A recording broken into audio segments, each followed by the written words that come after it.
Yo, what's going on, guys? Back again with a new video which has been fated to appear on my channel since forever. Seriously, I don't know why I haven't did this video yet. Firstly, before we get into the video, I want to actually talk about the ridiculousness that has been achieved from this topic. I've been in the fictional debate community going on 5 years now, and this topic, which started as a meme between me and my old buddy Webcam Parrot, ended up creating the biggest stir in the history of the Naruto debate community.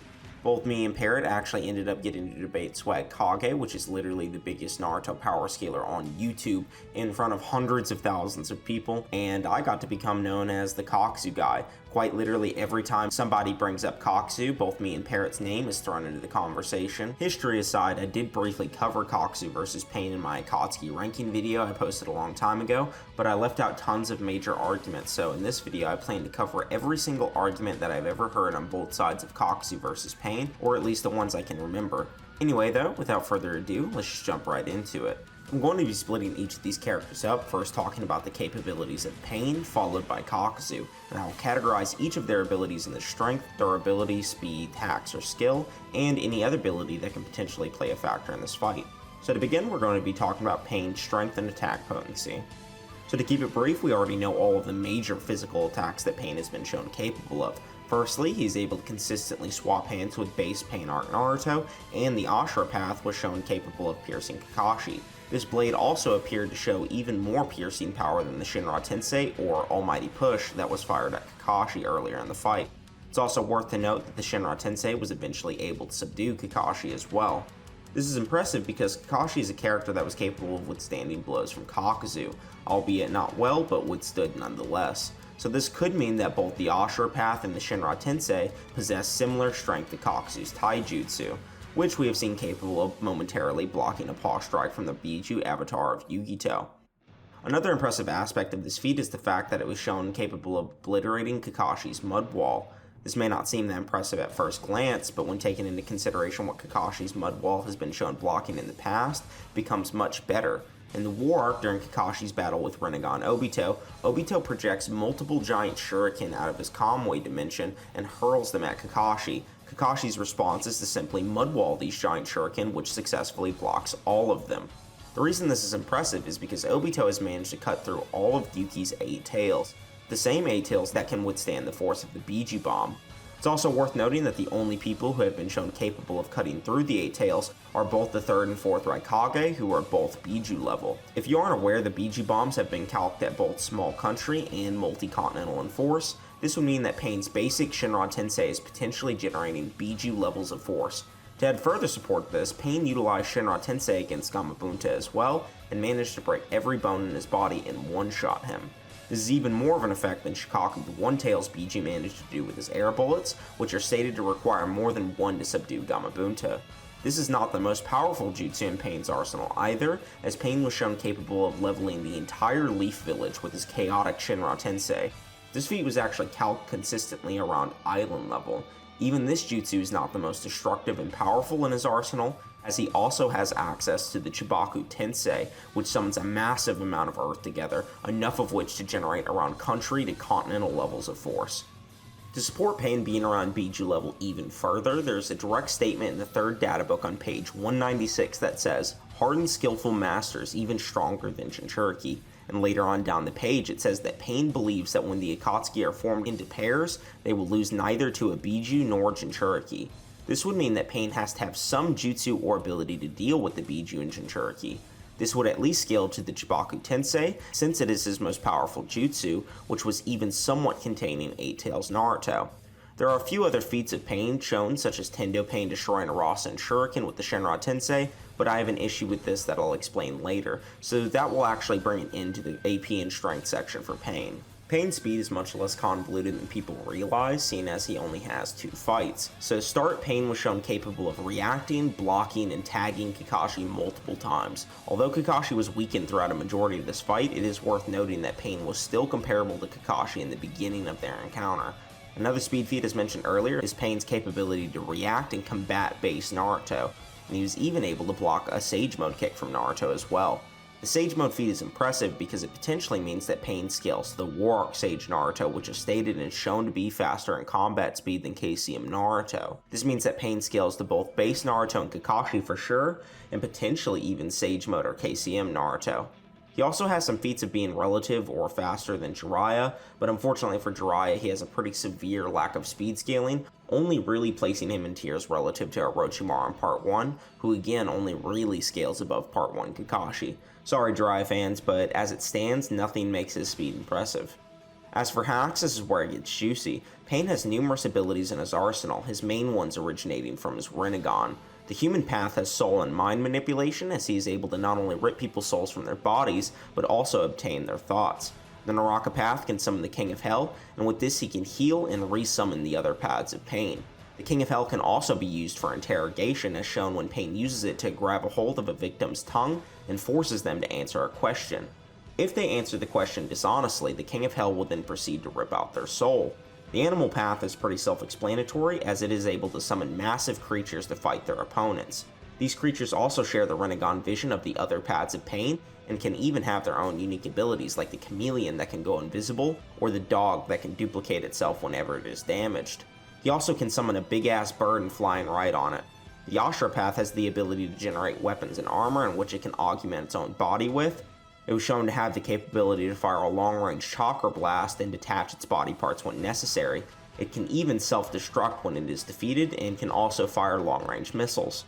Preta Path is one of the most useful paths of Pain, as it is able to absorb the chakra from opponents' ninjutsu, and in the hands of Madara, it was even capable of absorbing particle style. It's stated in the data book that when Pain actually absorbs chakra, it's transferred into a bottomless swamp, meaning that Pain can potentially drain an infinite amount of chakra. The last path is Deva, who is by far the most powerful, as his gravity manipulation is capable of pulling opponents in and repelling massive waves of energy outward.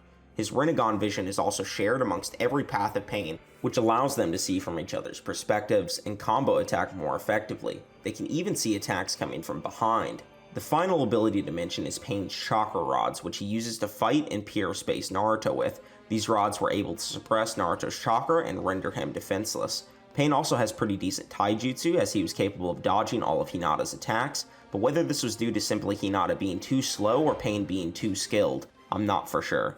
The final thing I want to bring up in regards to Pain scaling might be his most major flaw. Pain's durability simply does not have good outings. To begin with the best feat, the Deva path was shown to potentially tank a Six Tails Naruto biju bomb, which has been calced at around island level to country level. The reason I say potentially is because it's unclear whether or not Pain actually withstood the blast, and because of how closely Tendo is shown in comparison to the monument, versus how close the blast was to the monument. This might just be a bad artistic choice and Pain was intended to withstand the biju bomb, but I'm not really for sure. The rest of Pain's durability feats include, but are not limited to, getting one tap by base Rasengans on like 4 separate occasions, 3 of which Naruto performed, and the final one being performed by none other than the legendary god of shinobi, Kid Konohamaru. Pain was also able to momentarily withstand Kakashi's Raikiri, although the Ashura path did die soon after due to the damage caused. Pain also managed to withstand a kick from Naruto as he entered Sage Mode, but I'm not for sure how consistent this is, considering Sage Mode Naruto manages to destroy a path of Pain later in the fight with his frog Kumite. The paths of Pain also failed to withstand the Rasen Shuriken multiple times, but that'll become more relevant later in the video. Now this will bring a close to the Pain section of the video, and we will now begin talking about Kakuzu's capabilities. For starters, Kakuzu's taijutsu is pretty nasty, as we see that he's capable of damaging Kakashi with both his hands and tendrils. Kakuzu is also capable of beating Choji horribly with his taijutsu. He was even able to momentarily stop Yukito's paw. He also whacks Asuma over the head with a briefcase. Asuma in the first data book was said to be near Kakashi's level in strength, and was able to fight on par with Hidan. Kakuzu also busts a massive gate down with a diamond armor enhanced punch. It's also stated in the third data book on page 196 that Kakuzu, along with the other members of the Akatsuki, are stronger than Biju. Further down the page, we see a statement from Pain that says, when Akatsuki members are formed into pairs, we will lose neither to a Biju nor Jinchuriki. This means that Kakuzu and Hidan have to have some capabilities that make them strong enough to beat Jinchuriki, which is proven true as Kakuzu managed to beat Yugito, who is a perfect Jinchuriki. There's another statement that supports this, and was found when I was made aware of the Funo Show special booklet, which was written by Kishimoto and was one of the 2 special booklets given to visitors of the Naruto exhibition in Japan. Inside of this non-English translated data book, I found a random picture of Kakazu in the corner of a page. So I of course had to get my translator 02 to translate it, and it unironically says this: all members of the Akatsuki have high combat capabilities, even Jinchuriki fall into their hands one by one. This statement just outright says that all of the members of the Akatsuki have combat abilities that make them capable of beating Jinchuriki. This statement of course would be applicable to Pain as well. There are some people out there who believe that Yugito the Two Tails is not a perfect Jinchuriki, although I will say there is some justification to this idea, as Danzo at the Kage Summit wrongfully claims that the only known perfect Jinchuriki is Yager the Three Tails and Killer Bee the Eight Tails. The reason I claim this is wrong is because the third data book on page 127, we have a direct statement on her character page that says she gained mastery over her tailed beast. And this is shown in the brief encounter with Kakuzu, as she is able to fully transform into her biju avatar form at will. When Naruto was in KCM during his battle with Obito, he was unable to fully transform into his avatar mode because he had yet to cooperate and master the Nine Tails power. It was only in KCM 2 that Naruto and the Nine Tails finally started working together and utilizing their full biju avatar like Yugito. So I think one of 2 things happened with the Danzo statement. 1, Kishimoto just forgot that Yugito could fully transform and master her biju, or 2 is that Danzo simply did not know that Yugito had mastered her Jinchuriki, which is not that outlandish to say, because not even Kakuzu and Hidan knew she had mastery over her biju, and they were in the Akatsuki studying the biju, so I don't think it would be crazy for Danzo to not be aware of it either. Anyway, point of the story is Kakuzu is stronger than both perfect Jinchuriki and biju. There's also another argument that helps support Kakazu being above Jinchuriki. In chapter 350 within the recap, it is stated that Kakazu is one of the Akatsuki's deadliest members, which means that Kakazu would be in the top half of the Akatsuki in terms of killing ability. What's funny about this argument is that more than half, if not all of the members of the Akatsuki have scaling to the biju and Jinchuriki. Let's just say for the sake of argument that both Hidan and Zetsu are not deadlier than Jinchuriki. That still leaves Sasori, who has the third Kazekage puppet in Iron Sand. The Iron Sand is actually stated to be the reason why the third Kazekage was feared as the strongest Kazekage. This means that Sasori has a weapon that is stronger and deadlier than both Gaara and Rasa, Gaara being a Jinchuriki himself, and Rasa being someone who's capable of subduing the One-Tails when it would go on rampages. Gaara is also shown capable of blocking a C3 bomb from Deidara, which at the time was said to be Deidara's prize bomb that contained special C3 chakra. This C3 was so big that it was going to destroy the entire Sand Village, and was said in the third data book on page 245 to be the highest level of scale and beauty. This means that at the time it was dropped, the C3 was Deidara's biggest and strongest bomb yet. Gaara was able to completely block it, only losing to the tiny bombs that Deidara hid within some sand that was returning to Gaara's sand shield. The reason this is impressive is because Deidara was unironically capable of one-shotting the Three Tails biju with some random fish bomb. This means that Deidara's bombs are stronger than the Three Tails, and Deidara's strongest bomb at the time, C3, is stronger than the fish bomb that blew up the Three Tails. Kasame is literally stated to be as powerful as the Jinchuriki. Itachi has tons of things that scale him above biju and Jinchuriki, but one of the obvious ones is his Amaterasu, which is said to be the strongest offensive ninjutsu by Black Zetsu, a character who has literally witnessed every fight with the Jinchuriki and the Akatsuki up to this point. And we see Sasuke also literally Amaterasu both the full Avatar Killer Bee and the Lightning Cloak Raikage. The Lightning Cloak Raikage is both stated to have biju levels of chakra and is shown capable of cutting through the Eight Tails horn, the same horn that could withstand its own biju bomb. Obito has Fire Style that completely withstand a punch from the full Avatar Bee, and a Kamui Shuriken which can cut through the Eight Tails. All of these Akatsuki members are just outright stated to be stronger than biju and will not lose to Jinchuriki either, and Kakazu is one of the deadliest members, making him even deadlier than people who can quite literally beat and kill biju.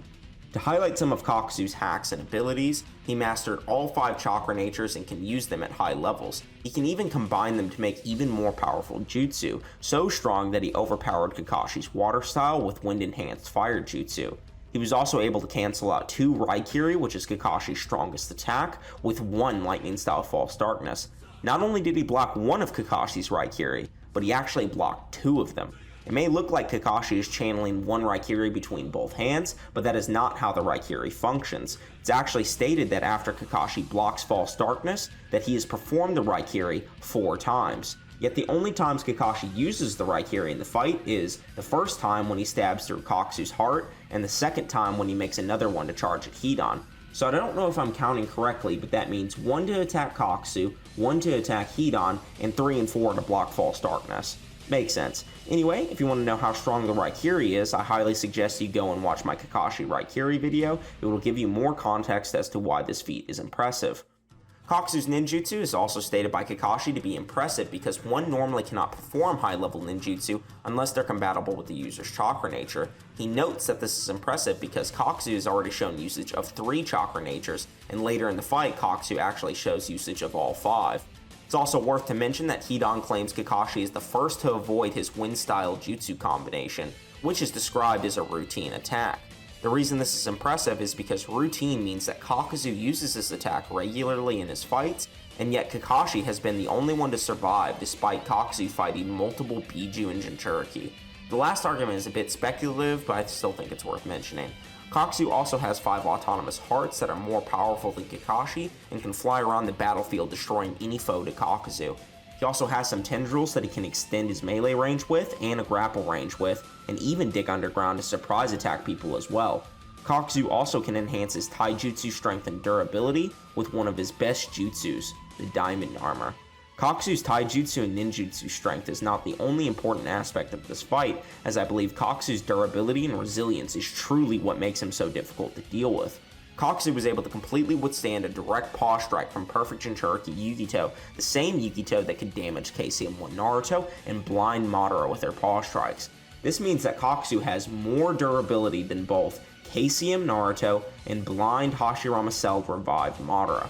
It's also worth to note that the biju can harm each other with physical strikes and can also withstand their own biju bombs, as shown with the 8 tails. Kakuzu is also able to withstand a fireball from Yukito that blows up the compound he and Hidan were trapped in. An interesting detail about the paw strike feat mentioned earlier is that Kakuzu is not using the diamond armor to block her punch. As you can see in the panel, his arms are not black, unlike when Kakuzu uses diamond armor to punch down this massive monk gate with ceiling jutsu plastered over it, or when he blocks the paper bomb kunai from Shikamaru. So this means that base Kakuzu is able to withstand a blow that blind Madara and KCM Naruto can't withstand. Base Kakuzu has more durability than blind Madara. Swallow that for a second. This is not even the most impressive scaling for Kakuzu's durability either, as Kakuzu himself states that he is invulnerable to physical attacks. Wait, what about the Raikiri? Didn't he get damaged with that? Kakuzu didn't even know the Raikiri existed when he made that statement, and the Raikiri pierced him not only because of power, but also because it exploited the weakness that Earth Style has to Lightning Style. The reason this is impressive is because Kakuzu has likely seen biju bombs and things of that nature due to fighting multiple biju and Jinchuriki. There is actually evidence to suggest this in the aftermath of the Yukito fight. As you can see in the background, a major part of a mountain was destroyed, and the only jutsu in the biju's arsenal that has been shown capable of destroying this much area was the biju bomb. Yukito's fireball was only able to destroy the compound she trapped Kakuzu and Hidan in. Shikaku's air bullets did not vaporize mountains. The only thing ever shown by the biju to ever cause this much destruction is the biju bomb. So for Kakuzu to say that he doesn't believe physical attacks will work on him means Kakuzu believes even biju bombs don't work on him. This is obviously supported by the statements earlier of Kakuzu not losing to biju nor Jinchuriki, because if a biju could just vaporize him with a biju bomb, why didn't they? The final and one of the most important factors to Kakuzu's resilience is his Earth Grudge Fear technique that allows him to hide 5 stolen hearts of shinobi inside of him, forcing his opponents to land not just 1, but 5 fatal blows to Kakuzu, or just be strong enough to one-shot multiple of them like Naruto did. The final section for Kakuzu that I have to bring up is his speed. Kakuzu on several occasions manages to tag and blitz Kakashi. The most impressive of these feats is easily the speed blitz Kakuzu pulled off after getting Raikiri'd. To explain the scene a bit, Kakuzu first gets surprise attacked by the Raikiri and then falls to the ground. Kakashi then creates his second Raikiri whilst having a Sharingan activated and then begins to charge at Hidan. So firstly, this is the very beginning of the fight, so there's no room to argue Kakashi was weakened. Secondly, he has his 3-Tomo Sharingan activated, which increases his speed, and he has his Raikiri activated, which is also said to increase his speed.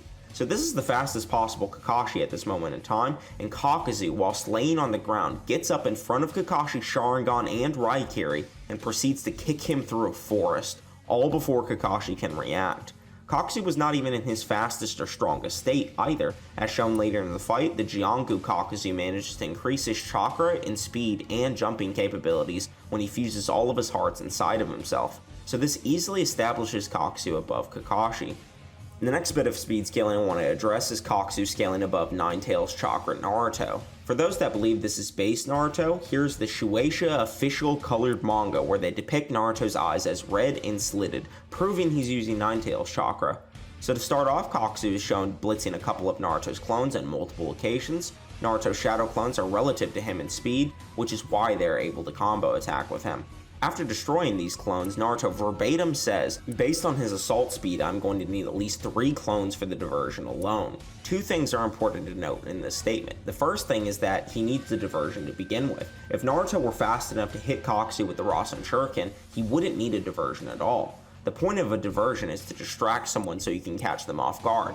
The second thing is that Naruto literally says that Kakazu's assault speed was the reason he needed a diversion, implying he attacks too fast. This is literally shown with the shadow clones getting blitzed. To top this all off, Choji literally says that Kakazu is faster than every single ninja there, which includes both Naruto and Kakashi. Wait, Noodles, what about the time Kakashi hit Kakazu in the back? What about those other 2 times where Naruto hit Kakazu in the back?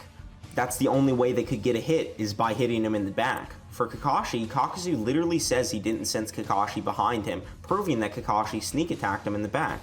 As for Naruto, he literally diverted Kakazu's attention twice to hit him in the back twice. He literally stated that he was going to divert him.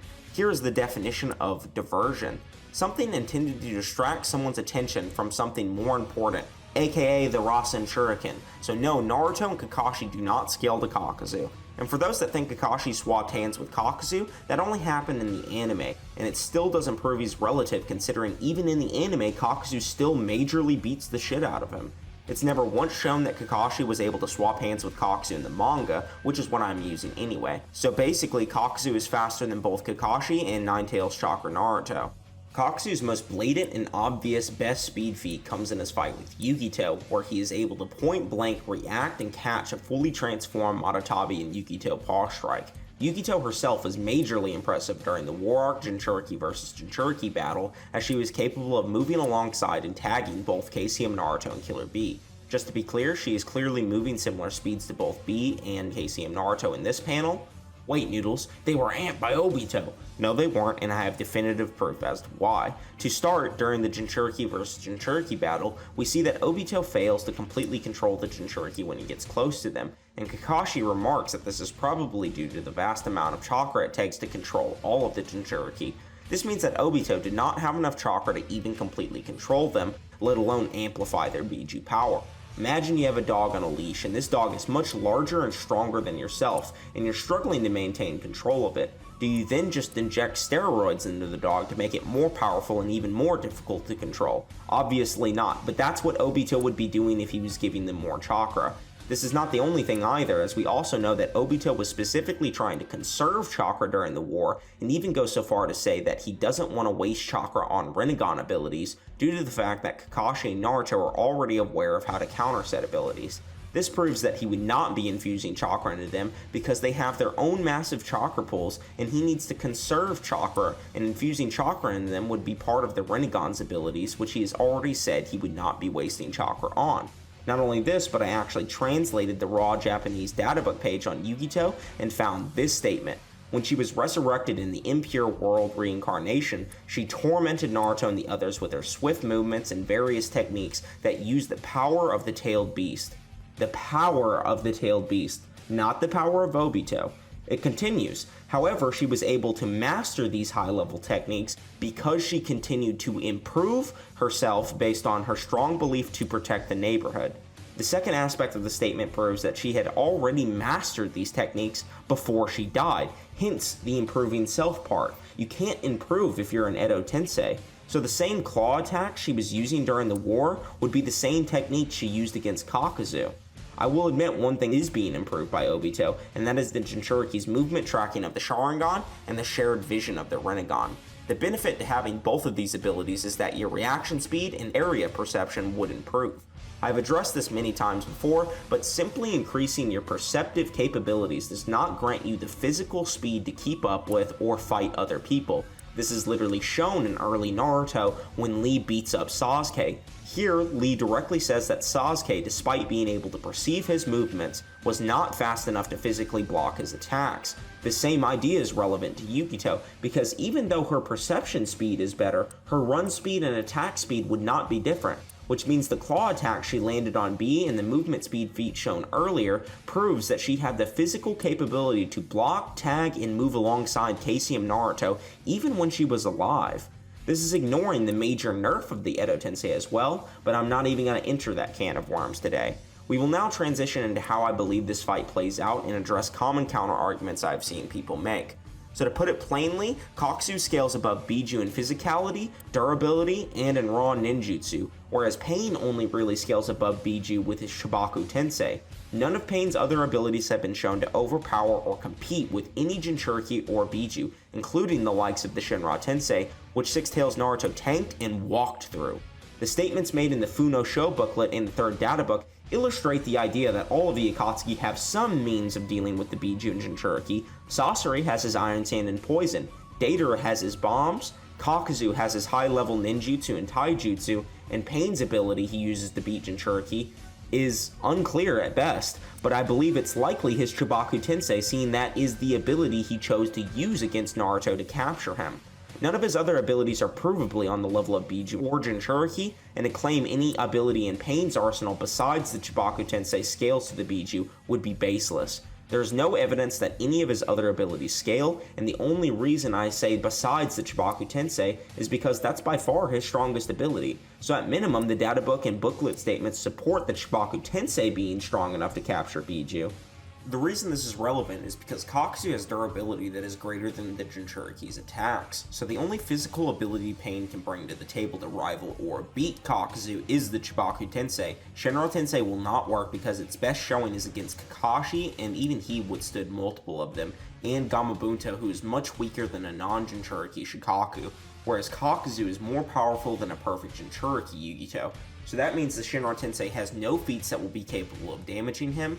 Pain's taijutsu was getting blocked by base Naruto, not Sage Naruto. Sage Naruto was murder blitzing the pads of Pain, so none of that is going to work on Kakazu. The Ashura Path pierced Kakashi with his blade, but Kakashi is much less durable than Kakazu due to the Jinchuriki scaling. Every time I debate this topic, I always have someone bring up the summons as if they're some insane threat to Kakazu. Kakazu literally gets paid to fight insanely powerful giant monsters that can emit multi-continental blasts from their mouths, and he's literally stronger and more durable than all of them. The only feats the animal summonings have is getting beaten up by the toads during the Pain fight and occasionally damaging them. The same toads that are weaker than Shikaku without a Jinchuriki. Well, what about that dog that keeps splitting up? Well, what about it? It hasn't shown anything close to being as strong as a perfect Jinchuriki or a Biju, so what would it do to Kakazu? Bite him and do nothing, or break its teeth?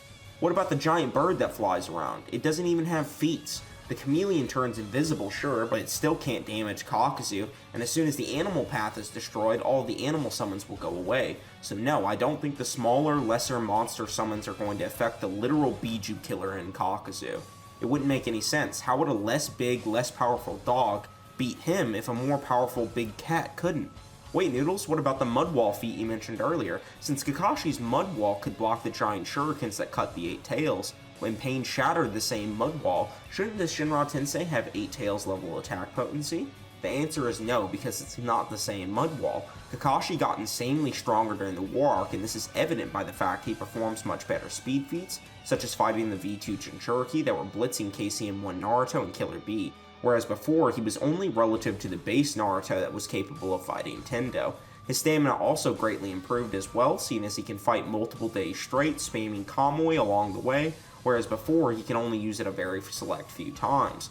The point of this tangent is that Kakashi's mud wall easily could have gotten stronger during the war arc. Also, through this method of scaling, you would have to claim Kakashi has Biju level durability for taking multiple Shinra Tenseis to his face.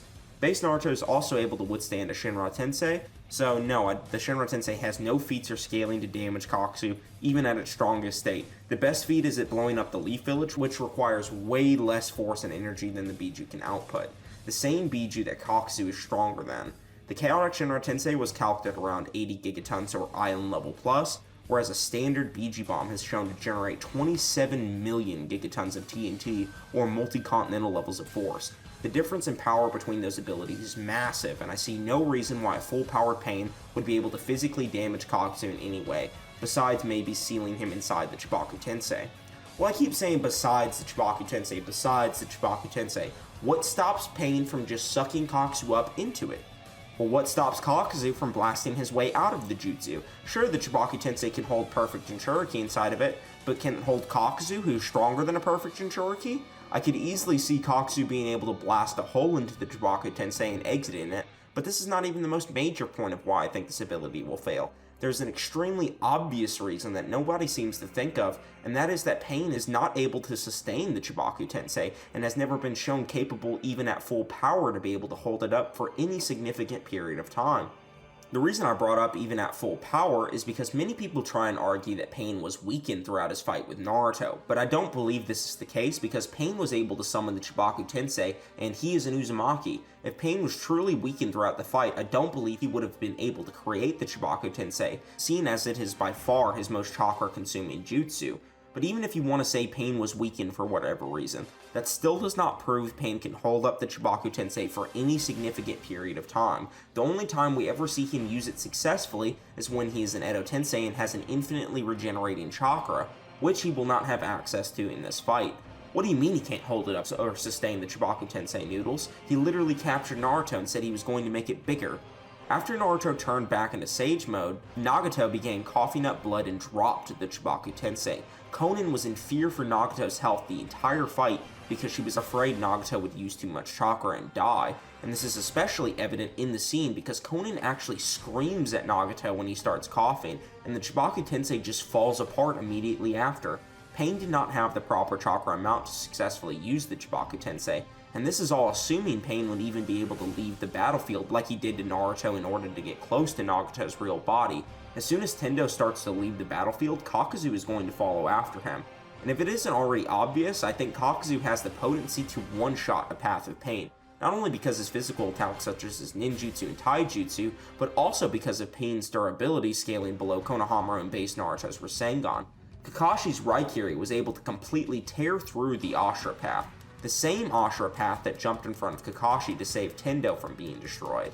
I know some people out there, Swag Kage, believe the Ashura Path tanked this attack, but the Ashura Path was ripped apart and briefly survived long enough to fire a rocket at Choji, but then just died shortly after. A lot of people who say the Ashura Path tanked this attack are conflating the concepts of survivability with durability. The reason I make a distinction between these two terms is because someone can have a very good survivability like a zombie, but also very low durability like a zombie. A normal human can chop off a zombie's arm and it'll still keep coming forward because it's undead. Now, did that zombie just tank the axe I chopped his arm off with? Or did he survive because of his undead anatomy? He survived it. He did not tank the potency of my axe. His arm was damaged and chopped off. He merely lived through it because he doesn't need arms to survive. This zombie analogy is very relevant to the Ashura Path because he is a robot corpse. He's not human or alive. His armor was not strong enough to stop the Raikiri from penetrating, but rather his unusual anatomy allowed him to briefly survive the encounter with Kakashi. But notice how I mentioned briefly? The Ashura Path did not survive the Raikiri. It died, and just one of Kakazu's false darkness techniques was able to stalemate two of Kakashi's Raikiri. So I think it is more than safe to assume Kakazu's base jutsu is strong enough to one-shot the Paths of Pain, and this is just ignoring the fact he can combine his natures to make them even more amplified in power. There is another reason the Ashura Path jumped in between Kakashi and Tendo, and it's literally because Pain knew that he could be destroyed if the Raikiri connected with him. In short, the Raikiri literally damaged and killed the Ashura Path. Kakuzu's ninjutsu is capable of stalemating two of Kakashi's Raikiri, and stated in the databook to be equal in power to those two Raikiri as well, meaning Kakuzu's ninjutsu is twice as powerful as a singular Raikiri that can kill the Paths of Pain. This proves Kakazu has the attack potency to one-shot all of the Paths of Pain, if that hasn't already been made clear enough. Well, what about skill? Surely Pain has more intelligence or taijutsu skill to beat Kakazu. Wrong. Kakazu's intelligence is actually one of his best attributes, as he was quite literally able to instantly analyze and defeat a premeditated plan from both Shikamaru and Kakashi, who are quite literally the best battle strategists in the Leaf Village, besides maybe Shukaku. Pain was actually scared to go near Kakashi's unconscious body because he knew how crafty Kakashi was. Wait a minute, what about Naruto being able to fool Kakazu with his shadow clones? Oh yeah, Naruto's shadow clones did fool Kakazu. You know who else Naruto fooled with his shadow clones? He fooled Pain multiple times during their fight. He also fooled Zabuza, Neji, Sasuke. He fooled Kakashi, Obito, and Kaguya. Kaguya has the Rin Sharingan, which has all of the abilities of the Mangekyo, but to an even greater extent. It's stated in the second data book that the Mangekyo Sharingan can see the past, present, and future, and it's stated to be clairvoyance. Now obviously, this doesn't mean Kaguya can see all of time, but it does mean she can see briefly into the past or the future. Despite being able to quite literally see into the future, Naruto still managed to catch her off guard with his sexy jutsu. He fooled basically every single enemy ninja he has ever encountered with some type of shadow clone trickery, and was said on numerous occasions to be the most unpredictable ninja ever. Naruto fooling Kakazu is not an anti-feat, because Naruto is so unpredictable, even someone like Kakazu, who can instantly analyze how strong someone is just by looking at them, and defeat premeditated plans from Shikamaru and Kakashi, is unable to pinpoint which Naruto is real and which Naruto is fake. This is literally Naruto's whole fighting style. So for the people that think him fooling Kakazu is an anti-feat for his intelligence, that's dumb, because then you'd also have to argue Pain has an anti-feat as well, because he also gets caught by Shadow Clone Naruto and expanding Rasen Shurikens from Naruto as well. Kakashi also managed to fool Pain with a Lightning Clone, and he is much less unpredictable than Naruto. Another thing worth mentioning is that when Kakazu got caught off guard the second time by Naruto, literally everyone there was insanely impressed with how good Naruto's plan was executed. Kakashi literally says after that moment that Naruto had surpassed him. As for skill difference, Pain was unable to tag base Naruto in Taijutsu, whereas Kakazu was able to tag Ninetales Ant Naruto multiple times and was also able to outskill Kakashi. There's also a statement in the 4th data book that Kakazu is actually really good at fighting groups of people, plus all the trickery he can pull with his tendrils, and burrowing. He can attack from range, jump massively in the air, and even dig beneath his opponents. Well, what happens when Pain uses Almighty Pull and sucks Kakazu in for a Soul Steal? What would require Pain to even be able to pull Kakazu in? We've seen with Naruto he was able to dig his tails into the ground and completely resist Pain's Shinra Tensei. And as we've seen with Kakazu, he can use his tendrils to dig into the ground as well, and he has even better physical strength than both Naruto and the chaotic Shinra Tensei. So I don't even believe the Almighty Pull will work to begin with. But let's just be charitable for the sake of the Pain fans out there. Let's say Kakazu does get pulled in by the Shinra Tensei. Congratulations, Pain has now just pulled in a melee-based fighter that is more intelligent, more powerful, and skilled in taijutsu than him. So strong, in fact, that he has the capability of one-shotting him, and he's also severely faster than him in combat speed due to being able to beat Ninetales Chakra Naruto in taijutsu and being able to block Yugito's paw. And he has the durability that's strong enough to withstand every physical attack that Pain has in his arsenal. So you're gonna suck that dude in and try and steal his soul or brawl with him. Wait a minute, Noodles, you said earlier that Pain reacted to a Sage Naruto kick, which is faster than KCM Naruto. Shouldn't Pain be able to contend with Kakuzu since they both scale to KCM Naruto? No, this is all assuming that Naruto remains stagnant in both the Pain arc and War arc Jinchuriki versus Jinchuriki battle. Naruto has did both training and fought multiple Kage and Kage level opponents at this point, on top of the fact he is constantly getting more skilled at controlling chakra. This is shown during his training with Killer Bee, where he initially struggles to stack blocks with his cloak arms, but later can stack them very proficiently. He also in the beginning of his training launches himself into walls, but later adjusts and never does it again. Point is, Naruto got better on both speed, experience, and chakra control, which also factors in the speed due to people being able to manipulate chakra into his legs to run faster. Another thing to consider about the training is that Naruto has already shown to be more talented than Kakashi. Naruto is able to manipulate far more chakra than Kakashi, and was even able to create the Rasen Shuriken by adding the Wind Nature transformation. Kakashi himself had actually tried to add lightning release to the Rasengan, but had failed and created the Chidori. This means that Kakashi was not skillful or as talented as Naruto in chakra manipulation. After Naruto successfully destroys and incapacitates Kakuzu with an incomplete Rasen Shuriken, Kakashi claims that Naruto has surpassed him. This idea is also supported in the data book, which says that the Rasen Shuriken is the highest level of shape manipulation. The reason I am proving that Naruto is more talented than Kakashi, as if that isn't obvious, is because Kakashi in the same time frame of the pain fight to the beginning of the war arc gained a massive amplification. Kakashi went from only being able to use a limited number of Kamuis during the pain fight to spamming Chidoris and Kamui and Shadow Clones and many other high chakra costing jutsu during the war arc fights. This means that Naruto would have become even stronger and faster than Kakashi did during the war arc. Naruto just also outright says that he is stronger when he fought Pain during the Nagato and Itachi encounter, which proves he is not the same level he used to be. So yeah, no real reason to consider Pain, KCM Naruto level and speed. I tried. There is another reason this argument fails, and that's quite literally because David Path failed to tag Naruto a singular time in Taijutsu and had all of his attacks blocked, versus only reacting to the initial Sage Kick from Naruto, plus all of the other instances of Sage Naruto bodying Pain. Wait a minute, didn't Pain stab and pin Sage Naruto with a chakra rod? No, he didn't. That Naruto was in base, as shown here, and that Naruto was distracted and manipulated by Paw's lifeless body being thrown at him, and Naruto caught him out of instinct rather than defending himself. This was actually the only big brain play that Pain made during the entire fight, but unfortunately for him, trying to play on Kakuzu's morality is not going to work.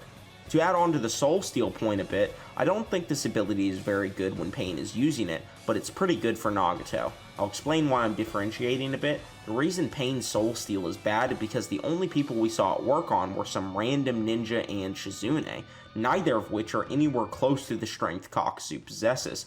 Every time we have ever seen someone resisting a soul stealing technique in Naruto, it has been due to the strength they possess. The Rinnegan Soul Steal was actually proven to be resistible through strength by Naruto, as he managed to use his Chakra Cloak arms to quite literally reach out and pull his soul back into his body. Wait a minute, Noodles, Kakuzu doesn't have a Chakra Cloak or Chakra arms, so there's no way for him to stop his soul from being ripped out. Wrong. Orochimaru literally resisted Hiruzen from pulling his soul out due to his sheer strength and willpower. No Chakra arms needed. So I believe it's easily possible for a stronger than a biju Kakazu to be able to resist the Soul Steal, which has only worked on weak characters like Shizune. Another interesting argument is that Kakazu's forbidden jutsu, the Earth Grudge Fear, has multiple ninjas' hearts containing their own chakra nature. Kakazu was going to replace his lightning hearts with Kakashi due to it being a powerful heart. The hearts also are able to be autonomous from Kakazu and capable of their own decision making. Basically what this means is that they have their own hearts and their own chakra, therefore their own spirit and their own mind. If Pain were to rip a spirit from his body, there is the possibility that he would have to soul rip Kakuzu 6 times before he actually kills him. The reason why Nagato's Soul Steal is good is because he made KCM1 Naruto struggle a lot to pull it back in. So that means Nagato's Soul Steal is somewhat comparable to KCM1 Naruto, which puts him above a lot of characters. The only other path of Pain I think plays any major factor is the Ashura path, but unfortunately for him, he's much slower than Kakuzu, and I don't see any reason why Kakuzu couldn't just slice him open with his tentacle, or just beat him up in Taijutsu. And as soon as Kakuzu recognizes that he is absorbing the ninjutsu, he will begin to use taijutsu against him, or just rain down artillery fire from all directions with his hearts, like he did against Kakashi. The reason this would work is none of the Paths of Pains have the skills or capability to damage Kakuzu when he is in close range, and there's nothing stopping him from releasing all 5 of his hearts, who can quite literally fly around the entire battlefield, artillery firing off biju and double Raikiri level ninjutsu in all directions of the Paths of Pain.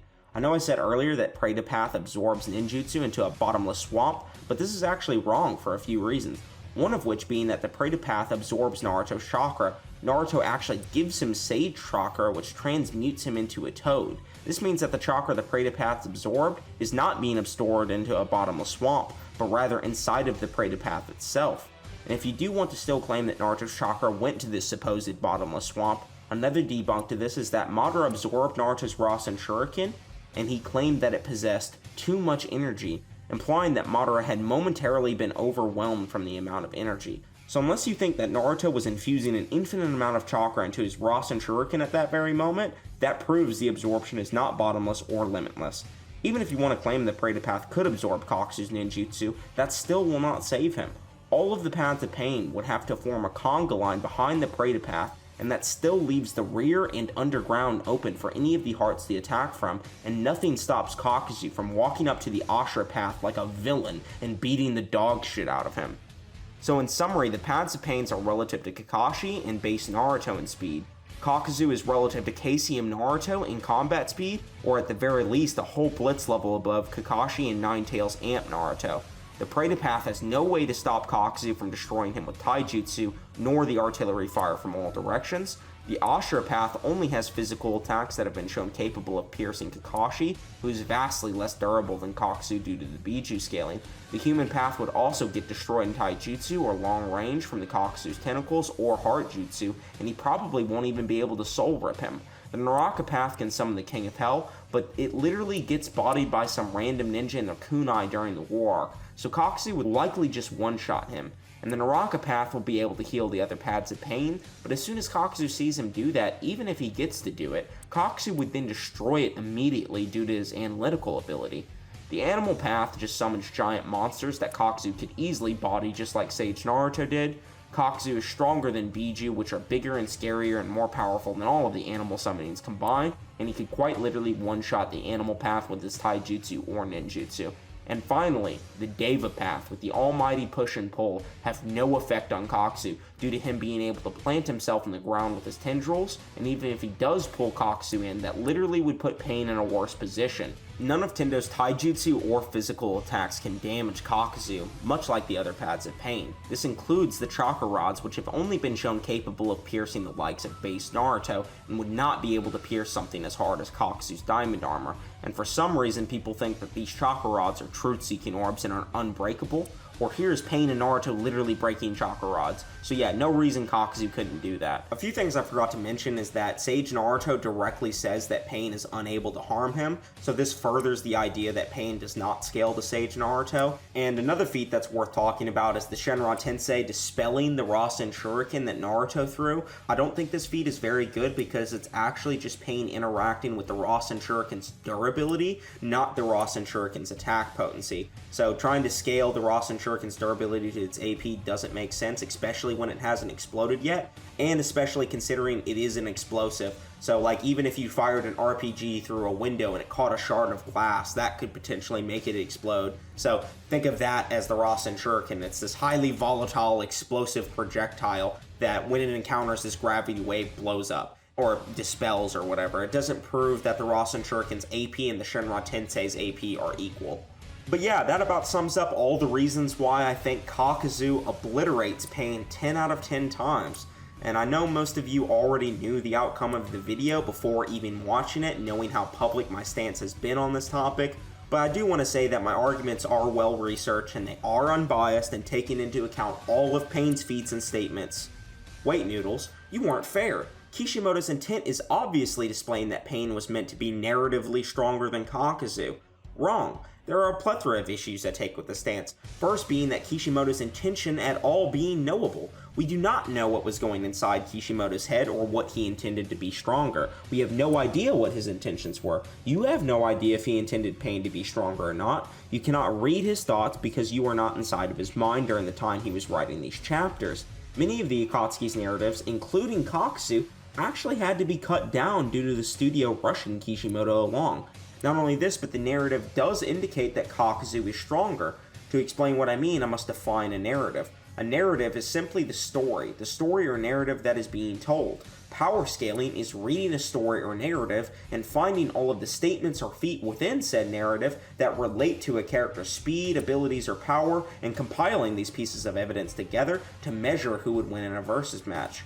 When you analyze a narrative, you're studying the story. Power scaling is narrative analysis of the speed and power and abilities within that story. So when I say that Kakazu's feats and statements indicate that he's more powerful, I am claiming the narrative makes Kakazu more powerful. The narrative is what is giving me the evidence to say Kakazu wins. I am not pulling these feats and statements from something outside of the narrative.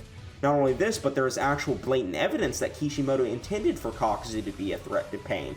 In chapter 364, Obito states to Pain that capturing Naruto will not be easy, and the reason he gives is because Naruto destroyed 2 of Kakuzu's hearts.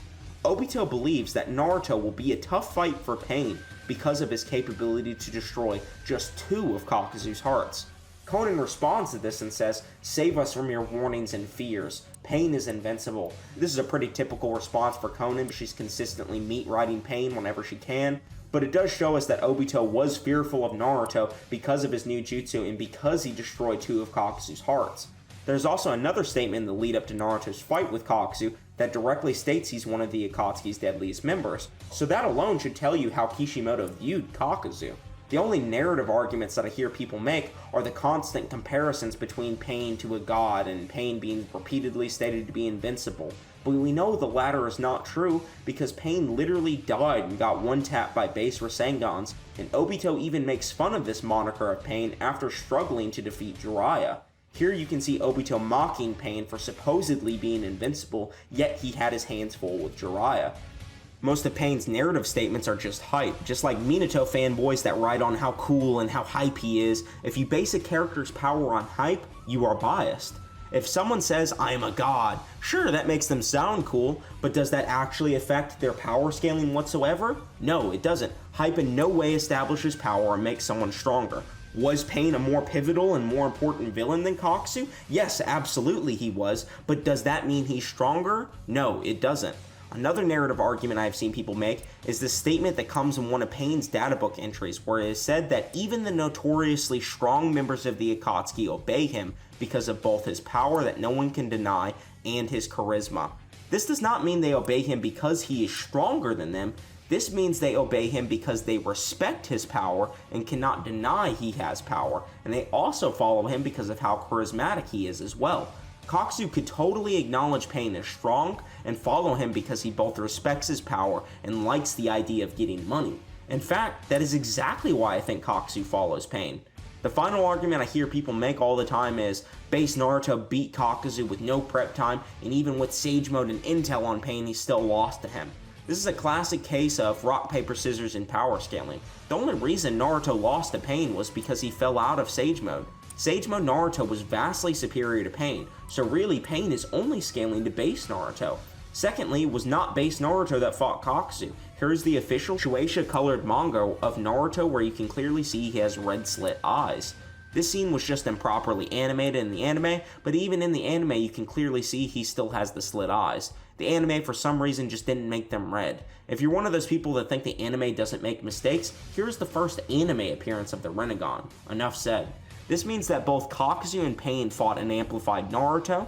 The reason I believe Naruto can beat Kakazu but Pain cannot is because Pain does not have the capability to fool or damage Kakazu like Naruto does. Pain does not have a Rasen Shuriken, nor does Pain have the unpredictability of Naruto. The Rasen Shuriken is actually much less useful against Pain because he has multiple bodies that Naruto has to destroy, and those bodies can be resurrected as well. So Naruto has multiple targets and a limited use of the Rasen Shurikens in Sage Mode. But when he fought Kakazu, he had already been damaged to the point he lost his Earth and Water Heart, which gives him his primary defense, the Diamond Armor, and Naruto hit him with a jutsu that was stated in the third data book to be the highest level of shape manipulation, and it stated that nobody can withstand its impact. Nobody can withstand it. This includes Pain, who was bisected by it. The Rasen Shuriken also bypasses durability, as stated by Tsunade in the Autopsy of Kakazu. The Rasen Shuriken attacks both his cells and chakra network directly, and functions more like a poison rather than physical trauma. This means that the Rasen Shuriken functions on such a minute level that it attacks the vital points directly, which is also stated in the third databook entry of the Rasen Shuriken. Another thing I want to point out is that if Naruto had the durability of Kakazu, he could have went into the Leaf Village completely invulnerable, just like Kakazu would be. He would have bodied Pain, just like he did in Sage Mode when he was invulnerable to Pain. Kakazu is a good matchup against Pain because he can resist all of his attacks and can one-shot him. Naruto in base can't do that, but he is a good matchup against Kakazu because he can catch him off guard with Shadow Clones and hurt him with the Rasen Shuriken, and Pain is a good matchup against Naruto because he has a lot of ranged jutsu and mini bodies to keep tanking Rasen Shurikens until Naruto runs out of Sage Chakra. Rock, paper, scissors. This isn't Dragon Ball where scaling is always just a singular linear line. Naruto characters are very complex with the amount of jutsu they can use and what abilities will play a factor in a fight, and this just happens to be one of those weird ones where all three of these characters can beat each other. But yeah, that about does it for the video, guys.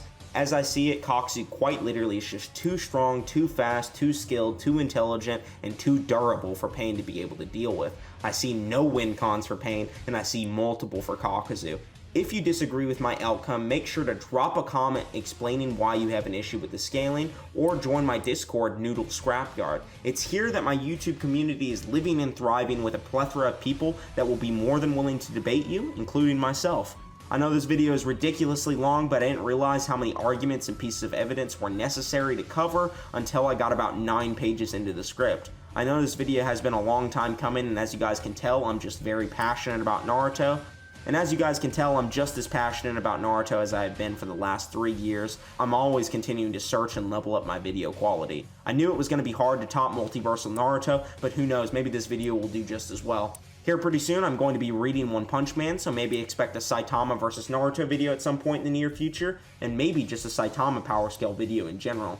I'm also still planning on doing the Itachi video, so stay tuned for that. I appreciate all of the support I've gotten over the last year, and my Discord in particular has gotten pretty massive. If you're not already a member, I highly suggest joining. Also, I want to give a big shout out to all of the people listed on screen. They keep my lights on, and it just would not have been possible without them.